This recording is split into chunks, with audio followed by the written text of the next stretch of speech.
aqui para comentar com vocês, de uma forma despretensiosa, mas com o intuito de que isso possa enriquecer as nossas almas, iluminar os nossos caminhos, os nossos espíritos, transmitindo paz para todos nós.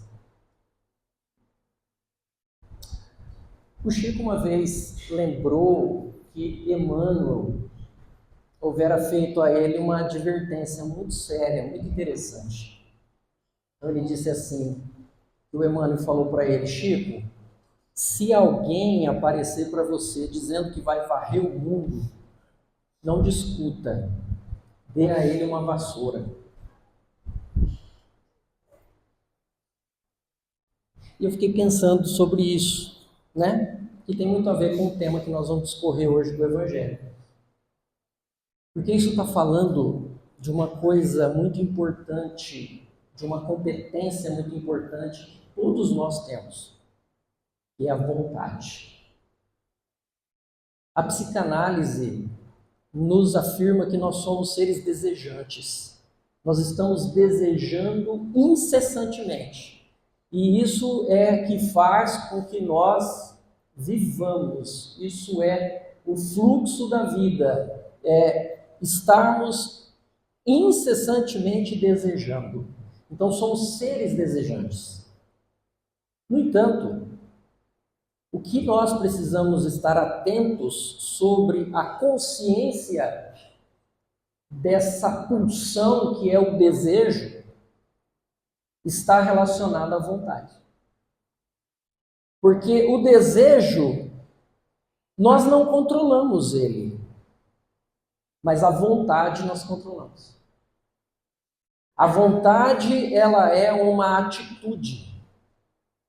A vontade, quando ela é bem direcionada, quando ela é bem aplicada, quando ela é bem canalizada, principalmente quando nós nos utilizamos dos recursos da racionalidade, da ética, nós conseguimos realizar aquilo que muita gente acredita ser o impossível.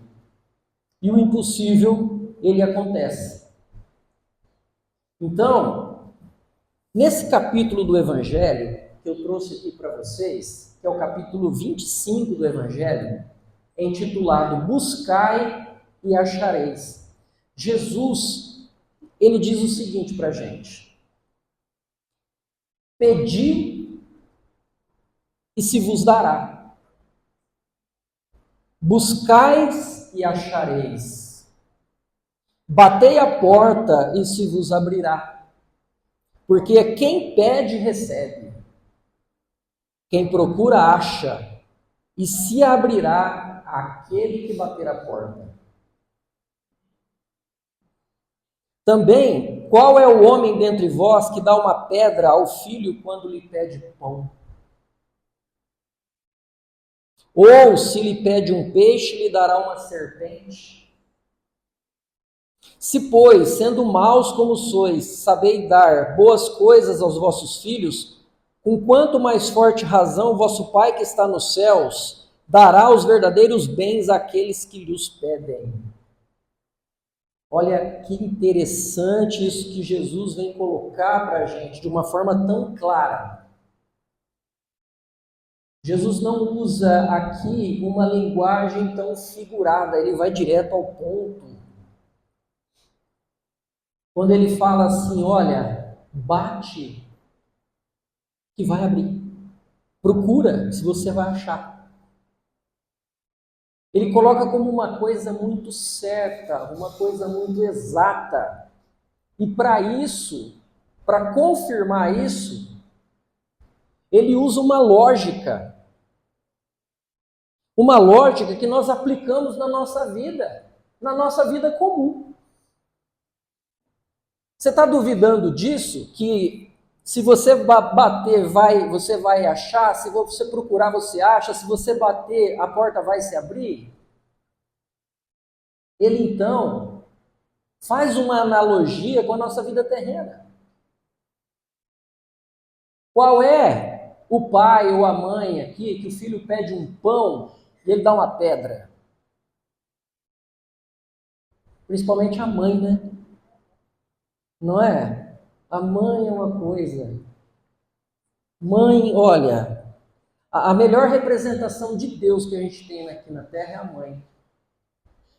Ah, mas é todas as mães? Não. Tem mãe que não cumpre seu papel. Mas, no geral, as mães, elas têm esse instinto materno e elas agarram essa oportunidade. Ela vive, às vezes até de uma forma indiferenciada com o seu filho, que é quando ela mesma acredita que o filho é um pedaço dela, é uma parte do corpo dela. Não é? Isso acaba se tornando uma patologia, infelizmente. Mas a mãe que sabe se diferenciar do filho, a mãe que desenvolve competências de respeito à individualidade do filho, de independência, de autonomia, a mãe que se torna dispensável para o filho, essa mãe, ela cumpre o papel dela aqui na Terra. Porque nem excessos de apego e nem abandono. É a mãe que entendeu a sua função de desenvolver no seu filho o protagonismo da vida.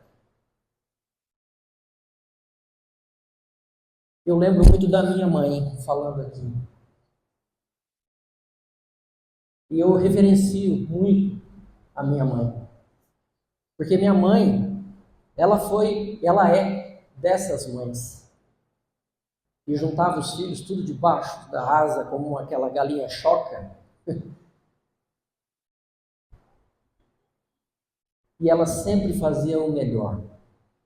Sempre fazia o melhor. Então a gente vivia em casa lá, interessante quando era de domingo, né? De domingo a gente... Antigamente não era igual agora não, que a gente tem coxa sobre coxa, você compra lá no mercado, tudo os pacotinhos, né? Coxa sobre coxa, peito de frango, e, né? Antigamente não, antigamente minha mãe ia lá na feira, comprava uma galinha caipira, e vinha com aquela galinha caipira aqui, ó, e ela batendo nas asas, aí ela aqui, ó, sacolinha do lado e a galinha caipira.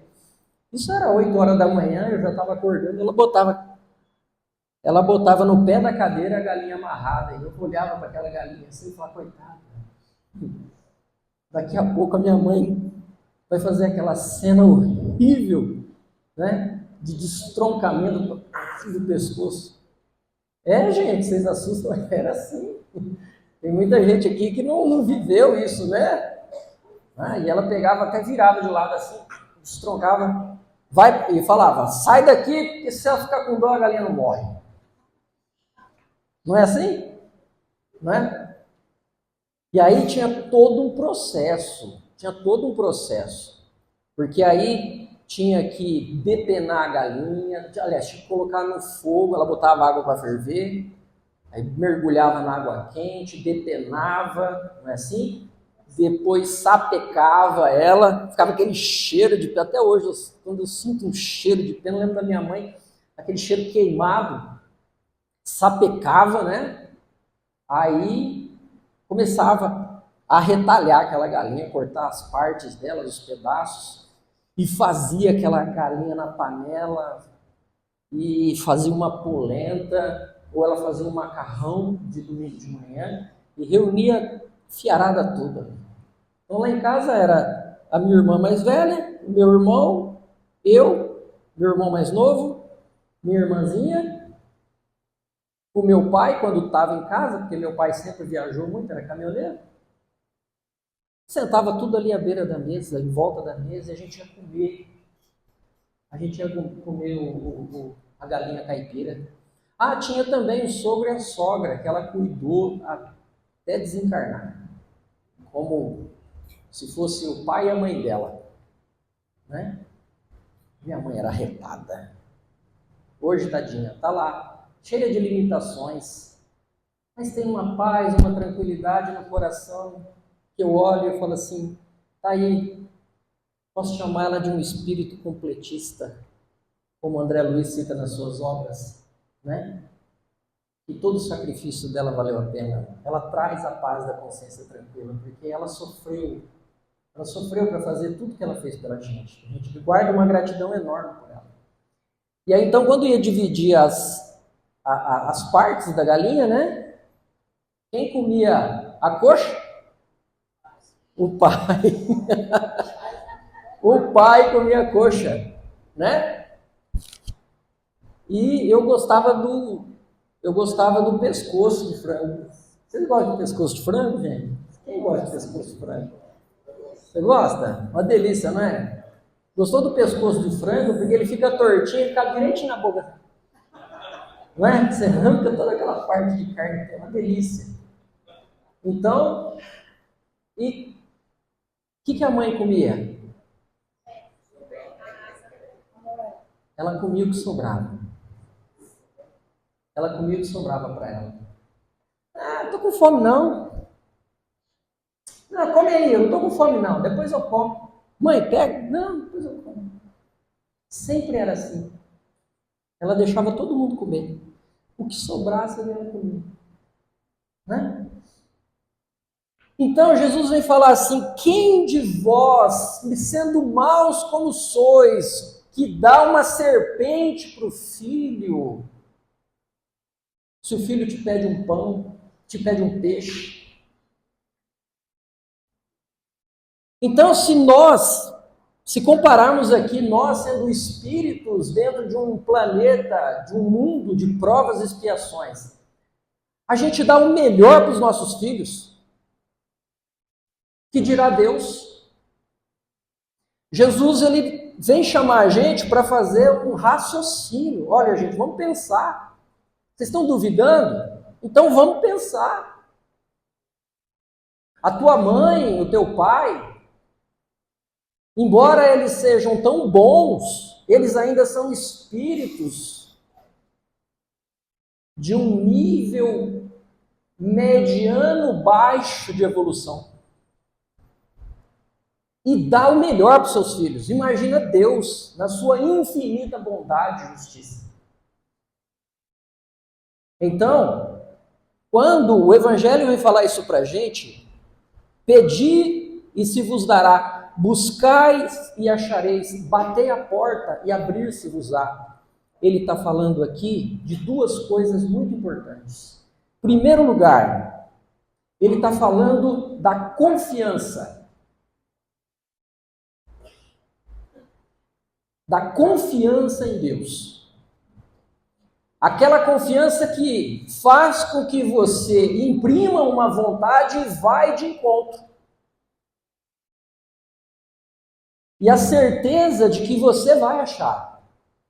Você vai bater na porta e a porta vai se abrir. E o resultado vai chegar. Mas ele fala de uma outra coisa também, de igual ou de maior importância, que é a respeito do trabalho. O trabalho é uma lei natural. O trabalho é aquilo que faz com que nós desenvolvamos a nossa inteligência e que nos proporciona a segurança, nos proporciona a sobrevivência. Tudo no universo está em movimento, nada está parado. O trabalho é uma lei natural, está lá no Livro dos Espíritos, tem um capítulo só falando da lei do trabalho. E é interessante, né, que o trabalho tem um limite, vocês sabiam disso? Você sabe qual que é o limite do trabalho, segundo os Espíritos? O limite do trabalho é o limite das suas forças. Olha que lindo isso. Kardec perguntou dos Espíritos, qual que é o limite do trabalho? Os Espíritos falaram assim, o limite do trabalho é o limite das suas forças. E é aqui nós precisamos usar a nossa sabedoria. Porque o limite da minha força não é o limite da força dela. E a gente precisa saber respeitar isso. Porque às vezes a gente comete a indelicadeza e a falta de caridade de cobrar as pessoas, de cobrar os outros, dizendo assim: ah, você não está se esforçando o suficiente. Quem somos nós? Quem somos nós? Porque o limite das nossas forças, quem determina, somos nós mesmos. Nós é que sabemos até onde dá. Eu é que tenho que saber até onde eu posso produzir, até onde eu posso fazer. Isso está dentro da minha consciência. Porque tem uma outra perguntinha no Livro dos Espíritos, fala assim, Kardec pergunta, onde está escrita as leis de Deus? Resposta, na consciência. Então é na consciência que reside ali esse limite, que nós mesmos é que vamos nos impor. A consciência é que vai dar para a gente esse limite, no qual isso vai trazer para a gente uma paz de espírito ou vai trazer para a gente uma perturbação. Porque não adianta eu querer enganar Deus. Aqui na Terra, nós podemos enganar todo mundo. Às vezes a gente engana até a gente mesmo. A gente engana, sabe o quê? O nosso ser consciente. O nosso ser consciente a gente engana. Eu não vou cair, tá, gente? Estou equilibrando aqui, ó. A gente engana, é que eu não dou conta de falar sem ficar andando. Ainda bem que você tirou o caixote aqui, obrigado. A gente engana o nosso ser consciente, mas o nosso ser inconsciente nós não enganamos. Porque é na inconsciência que se encontra as nossas forças, é ali no inconsciente que se encontra o nosso eu verdadeiro. Esse eu verdadeiro que muitas vezes a gente tenta esconder ele. A gente tenta camuflar, abafar, mas ele está sempre presente. Os Espíritos falam que a consciência é o aguilhão da probidade interior. Olha que coisa linda é isso. E cada um de nós tem as suas consciências. Ao desencarnarmos no mundo dos espíritos, a nossa consciência, ela como que resplandece, ela torna-se uma parte dela visível a nós e visível a alguns espíritos. Os espíritos bons, benevolentes, eles vão olhar para a gente com ares de indulgência e não vão nos julgar. Mas os espíritos ignorantes, eles podem até não conseguir acessar os nossos arcabouços mentais, mas eles vão perceber na coloração da nossa aura, na vibração do nosso espírito, o ódio, o arrependimento, a culpa e o medo. E através disso, eles vão nos perturbar, reforçando em nós esses sentimentos que são gerados por nós mesmos. Por isso que a doutrina espírita, ela é libertadora. A doutrina espírita, ela não é uma religião comum. Porque a doutrina espírita não cria dogmas. A doutrina espírita, ela não fomenta medo na gente. O espiritismo, ele não alimenta culpa. A doutrina espírita, ela é libertadora, assim como o evangelho é libertador. Os homens é que deturparam as escrituras, que nem por Jesus foi escrito. mas pelos seus apóstolos. E fizeram de uma forma muito seletiva, escolheram trechos de narrativas na qual a igreja se utilizou para poder se manter no poder. Jesus, ele é muito maior do que um símbolo religioso. É por isso que dentro da doutrina espírita, nós não enxergamos Jesus como as religiões tradicionais. Para o espiritismo, Jesus, ele é um modelo de comportamento.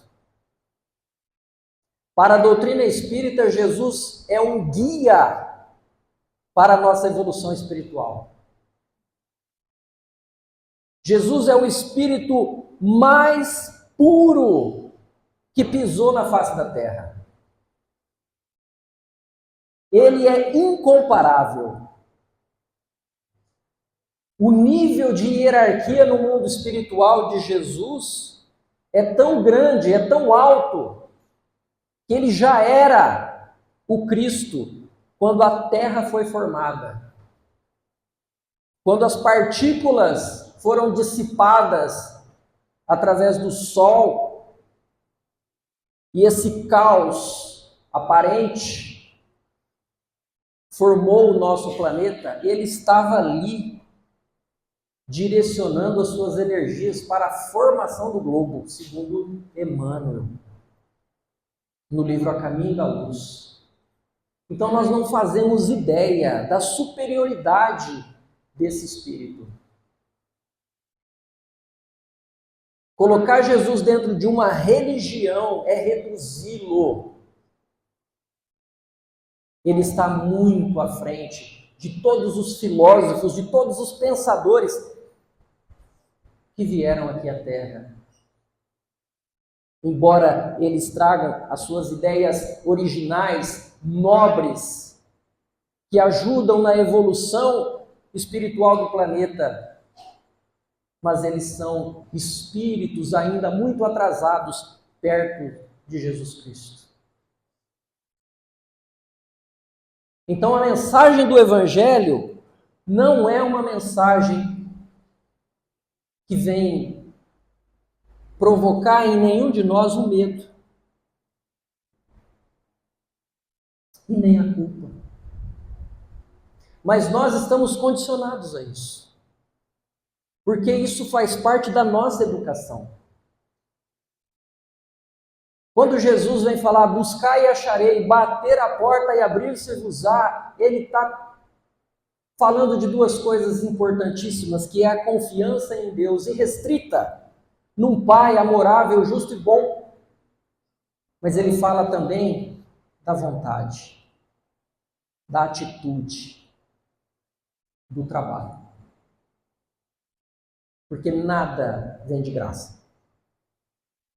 O que cai do céu é chuva, que abençoa a nossa terra.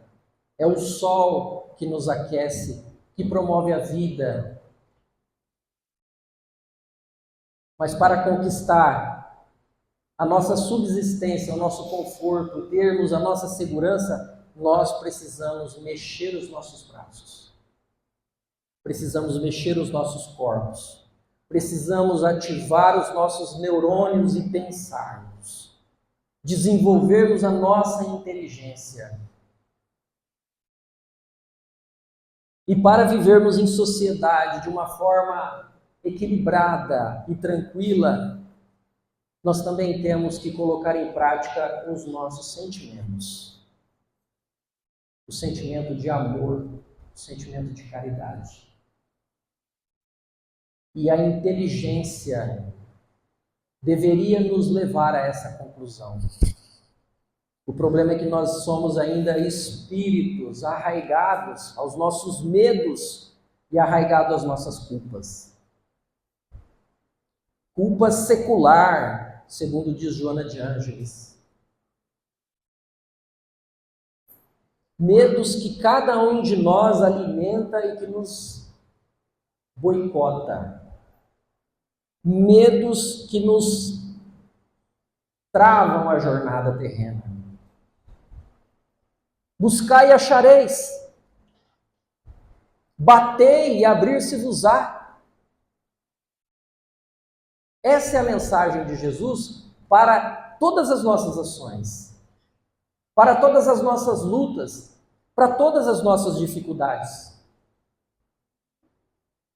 Aquilo que você não conseguiu com o seu trabalho, deixa na mão de Deus. Entrega para Ele. Aceita e deixa na mão dele. Fazendo a nossa parte, nos esforçando, nós teremos essa paz de consciência. E é o que nos basta.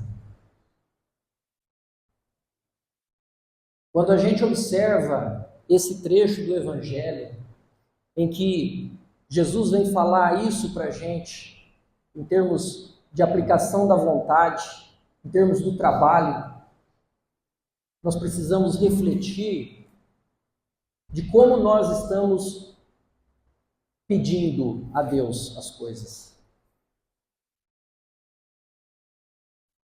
Sem o esforço individual e coletivo, nós permaneceremos nesse mundo de provas e expiações. No nosso meio existe uma minoria barulhenta, que duvida do valor do trabalho, que acredita que deveríamos viver aí à custa de benefícios, sejam benefícios governamentais, seja de benefício até de heranças, e que deveríamos curtir a vida, viver a vida. Não nos esqueçamos que o trabalho é uma lei natural. Nós podemos muito bem nos revoltar contra o sistema do trabalho. O sistema do trabalho é uma coisa. Se ele é comunista, se ele é capitalista, se ele é socialista, isso é um sistema que, através da nossa inteligência, através dos nossos sentimentos de amor, nós vamos corrigir isso aí, para que tenhamos uma sociedade justa, equilibrada. Mas não o trabalho. O trabalho, ele é sagrado. Porque o universo, ele é formado por movimento. Ele é mantido por movimento. Se a gente pegar qualquer partícula de um átomo e olhar ali no microscópio, você vai ver que tem prótons e elétrons ali em constante movimento, não é assim?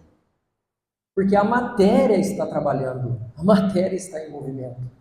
Então nós não fomos criados para vivermos em inércia. Fomos criados para trabalhar. O movimento é que dá para a gente maior vitalidade, dá para a gente vigor. Através do trabalho, do movimento, nós saímos da apatia. Nós prevenimos a tristeza, a depressão, a ansiedade. O trabalho, ele é saudável. Ele melhora a nossa autoestima. O movimento do trabalho, junto com o sentimento do amor, nos traz realização pessoal. É quando nós vivemos o propósito das nossas vidas. Sabe quando você faz uma coisa que você fica tão feliz, que você diz assim, eu não sei dizer o que eu estou sentindo quando eu realizo isso, que eu não faria por dinheiro nenhum no mundo. Isso é realização pessoal. É quando você consegue alinhar o teu trabalho com a tua missão. Isso é maravilhoso. Isso é maravilhoso. Madre Teresa de Calcutá, uma vez, ela estava cuidando de um ferimento. Sentada na calçada, na rua, limpando as feridas de uma pessoa, de um homem. Passou um sujeito do lado, olhou, fez aquela cara de nojo e disse assim: eu não faria um trabalho desse por dinheiro nenhum nesse mundo. E ela olhou para ele e falou: eu também não, meu filho.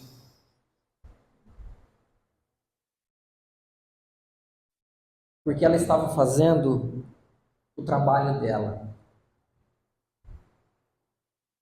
E quando a gente consegue alinhar o nosso trabalho com a nossa missão, não tem nenhum peso. Isso é o prazer que a gente encontrou. Tem uma frase muito bonita que diz assim: trabalhe com aquilo que você ama e você nunca mais irá trabalhar na sua vida. Você faz aquilo que você ama? Você já se perguntou isso? Você trabalha, você se movimenta com aquilo que você ama? Você está naquela angústia desesperada, chega essa aposentadoria, não é? Que chega sexta-feira, sextou, e aí a gente faz festa, sextou, e tá até domingo à noite no comercial do Fantástico. Aí vem aquela deprê. Segunda-feira, a gente chegou, aí vai para segunda-feira trabalhar.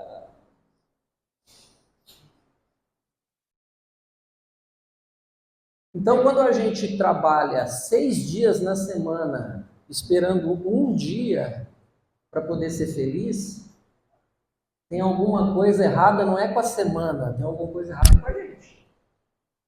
Não é?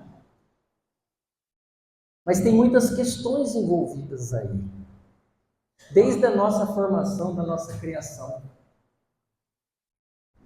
Quantas profissões, quantos profissionais não estão atuando por conta da influência dos pais? Ele queria trabalhar com gado, mas o pai é fazendeiro e quer que ele cuide da fazenda. E ele tem que abrir mão do sonho dele. Não é? Ele queria ser jogador de futebol, mas falaram para ele que isso não dá futuro. E ele foi estudar, prestar concurso público. Não é? Quantas pessoas não estão colocando em movimento as suas forças e essas forças não estão alinhadas com a sua missão de vida? Qual é a minha missão de vida? Isso deveria ser uma preocupação fundamental na nossa vida. O que é que você faz? O que é que você gosta de fazer que te dá prazer?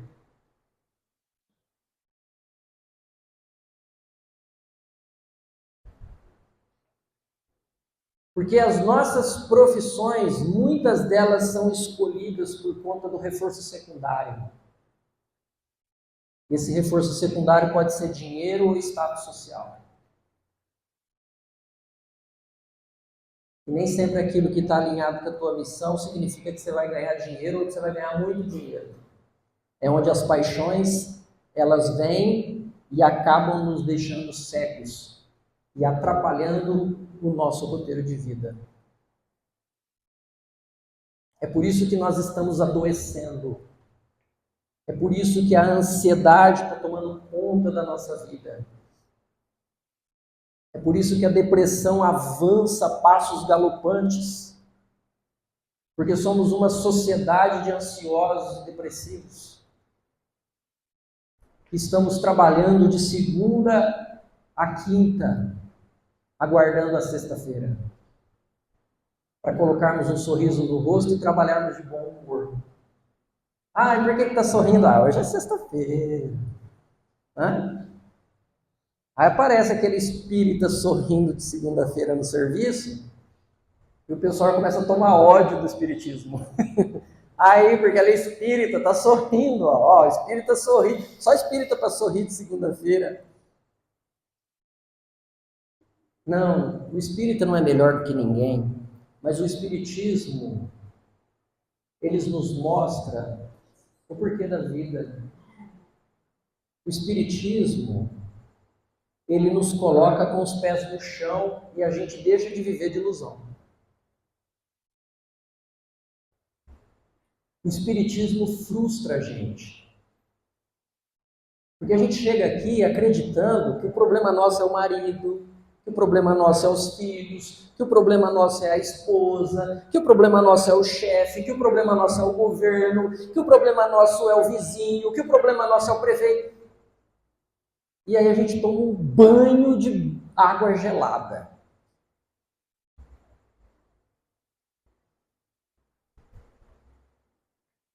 O Kardec ele é contemporâneo do Freud, né? E o Freud tem uma frase muito interessante, uma pergunta que ele faz assim: qual é a tua responsabilidade na desordem que te queixas? Olha que profunda essa pergunta. E os espíritos, não utilizando essa frase do Freud, mas eles dizem a mesma coisa para nós, não é assim? Você está sofrendo? Qual é a tua responsabilidade nesse seu sofrimento? Busca que você vai encontrar a causa desse sofrimento na sua própria atitude. E aí então a gente se frustra. Porque eu achava que o meu problema era a minha mulher. Porque olha, quando ela está nervosa, eu achava que o problema era meu pai. Porque meu pai largou da minha mãe e aí deixou a gente tudo pequenininho lá, passando dificuldade. Eu acho que o problema era minha mãe, porque minha mãe me abandonou. Eu acho que o problema é algum encosto. Eu devo estar com algum encosto, né?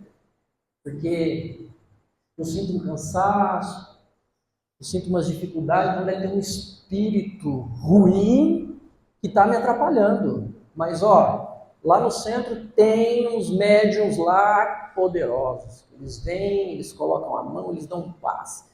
Você sai de lá. Ai, sai melhor. Ai, que gostoso. Eu vou lá de novo, porque, né?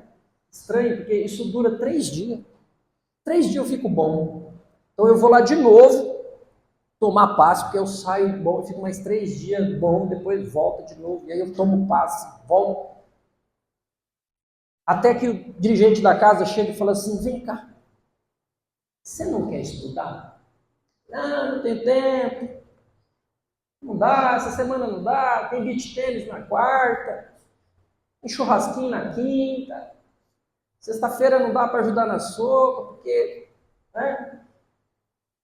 Tem que fazer compra, e aí vai, a gente vai levando, e deixa a vida me levar, a vida leva eu, não é? E aí a gente não estuda, e a gente fica acreditando em ilusões.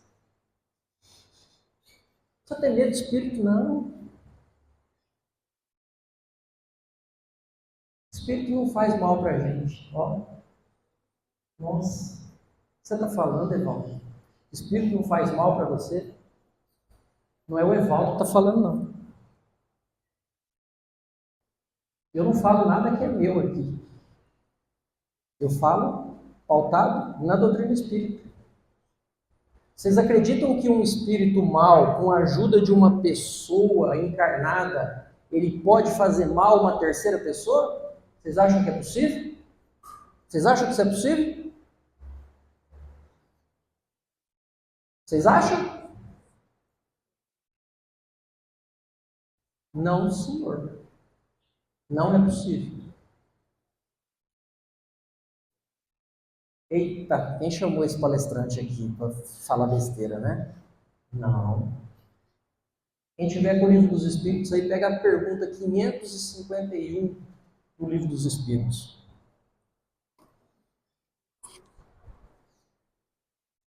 Eles respondem isso. Não. Não pode. Ela já vai conferir, quer ver? Se eu tiver errado aqui, pronto, aí danou-se. Tá aqui, ó. Tá aqui, ó. Tá aqui embaixo. Eu vi aqui, ó. Não é esse. Aqui, ó. É dos médicos. Ah, é dos médicos. Não, mas tem um aqui com rasgadinho assim. Pega na internet aqui, ó. Pesquisa no Google aí, a gente já olhou no Google e já viu. 551. Ah, abri, ó. Certinho. 551, está aqui. Um homem mau, com o auxílio de um mau espírito que lhe for devotado, pode fazer o mal ao seu próximo? Responde os espíritos: não. Deus não o permitiria.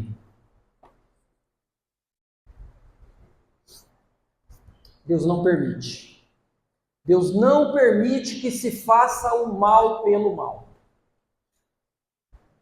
Nada acontece nesse mundo sem a vontade de Deus. Não cai uma folhinha de uma árvore se não for pela mão dele. Ele governa tudo. Ele está no comando de tudo. Isso não existe. De um espírito querer fazer o mal e Deus permitir. Porque aquilo que acontecer só vai acontecer se a consequência for para o bem. Eu posso querer prejudicar o irmão ali e pedir ajuda de alguém e tramar contra ele para ele ser demitido do emprego dele, por exemplo. Para ele ser perseguido, ele começa a ser perseguido. Ele só vai perder o cargo dele, perder o emprego dele, se isso gerar uma consequência boa para ele no futuro. Porque se for só para fazer o mal, Deus não permite. O plano vai falhar. Não vai dar certo. Percebendo? Isso não significa que nós não tenhamos que buscar o tratamento para as nossas doenças, o alívio para as nossas dores, o trabalho de desobsessão. Porque dentro daquilo que a doutrina espírita nos ensina, é que nós somos espíritos aqui na Terra em processo de aprendizado. Isso aqui é uma grande escola ou um grande hospital, onde todos nós estamos aqui internados por um tempo. Aqui não é a nossa casa. Por mais que a gente lute e achando e acreditando que aqui é o melhor lugar do universo e a gente não quer desencarnar de jeito nenhum, nós vamos voltar para casa. Aqueles que nos antecederam já voltaram.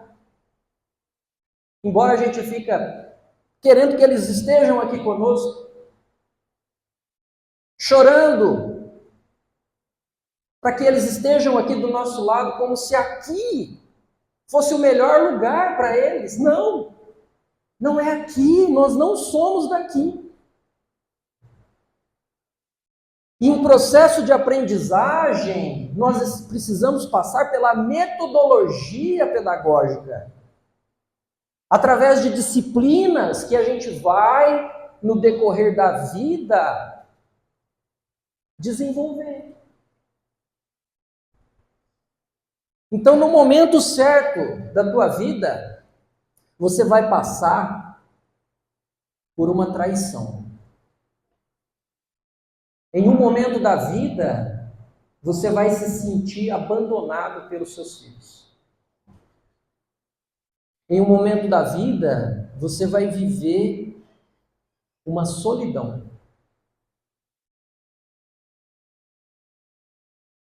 Em um momento da vida, você vai se sentir tão triste e desesperançado que você vai ter vontade de morrer. Só que essa é a disciplina. Essa é a matéria que você reprovou na encarnação passada. Na encarnação passada você viveu isso, mas você não soube enfrentar. Você não confiou em quem estava do outro lado da porta. Você não buscou a solução e você preferiu fugir de alguma forma. Você encontrou um mecanismo escapista para você fugir dessa responsabilidade, de enfrentar essa responsabilidade e aprender com ela. Porque a dor, ela existe, é para nos ensinar. A gente não aprende apenas com o raciocínio, é preciso viver. O Cristo, quando falou para a gente de perdão, ele apenas não falou da boca para fora, ele viveu o perdão. Quando ele falou de fé em Deus, ele apenas não só fez grandes narrativas sobre fé, sobre confiança, sobre esperança, sobre vida futura, mas ele viveu. Ele fez questão de encarnar entre nós e mostrar para a gente como é que se vive. Ele é o nosso exemplo. A lei de ação e reação, ela é verdadeira e ela está acontecendo. Tudo que acontece com a gente hoje está relacionado a uma ação que nós fizemos no passado. Seja esse passado na própria existência ou em outras vidas. E nós não fugimos da lei de ação e reação. Nós somos livres, Deus nos dá a liberdade de ação, mas nós somos escravos das consequências. E em momento algum nós estaremos desamparados. Em momento algum nós estaremos sem a assistência de Deus, sem a assistência dos bons espíritos, mas os espíritos não irão fazer por nós aquilo que nós devemos fazer por nós mesmos. Esse é o grande engano. Muitas pessoas se frustram com a doutrina espírita, porque ninguém faz por ninguém. Quando eu faço a caridade para o outro, eu não estou fazendo para o outro.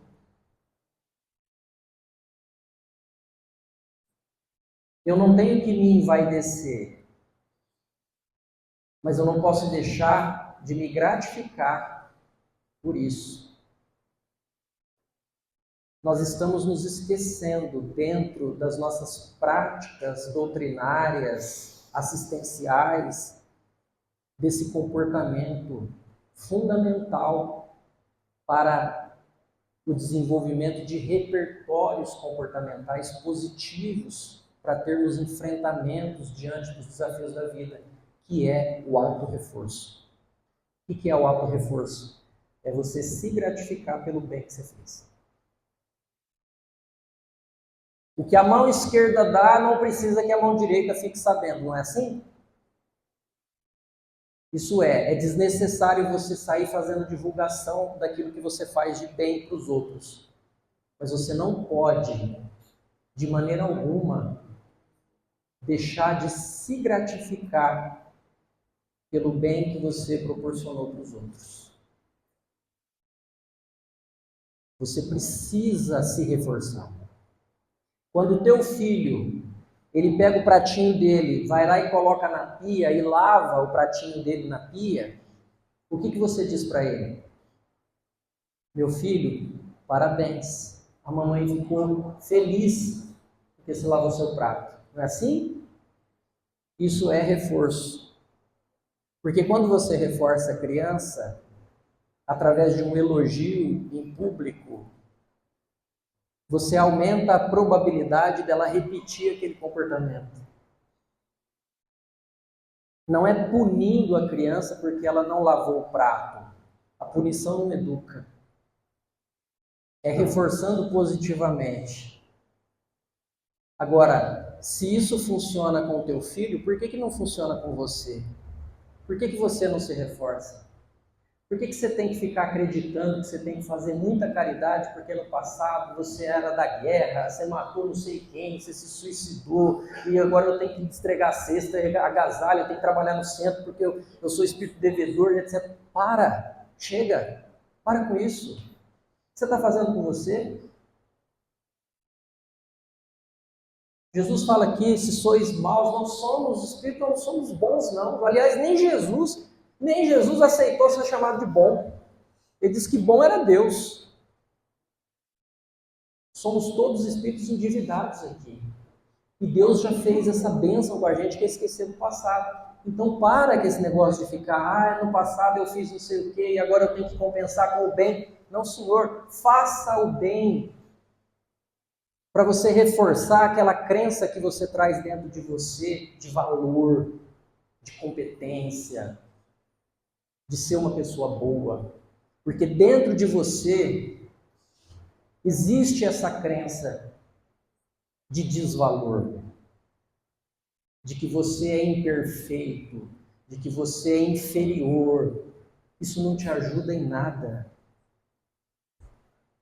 Quando você fizer o bem a alguém, remete um pensamento a Deus e agradeça a Deus por te dar a oportunidade de fazer brilhar a tua luz.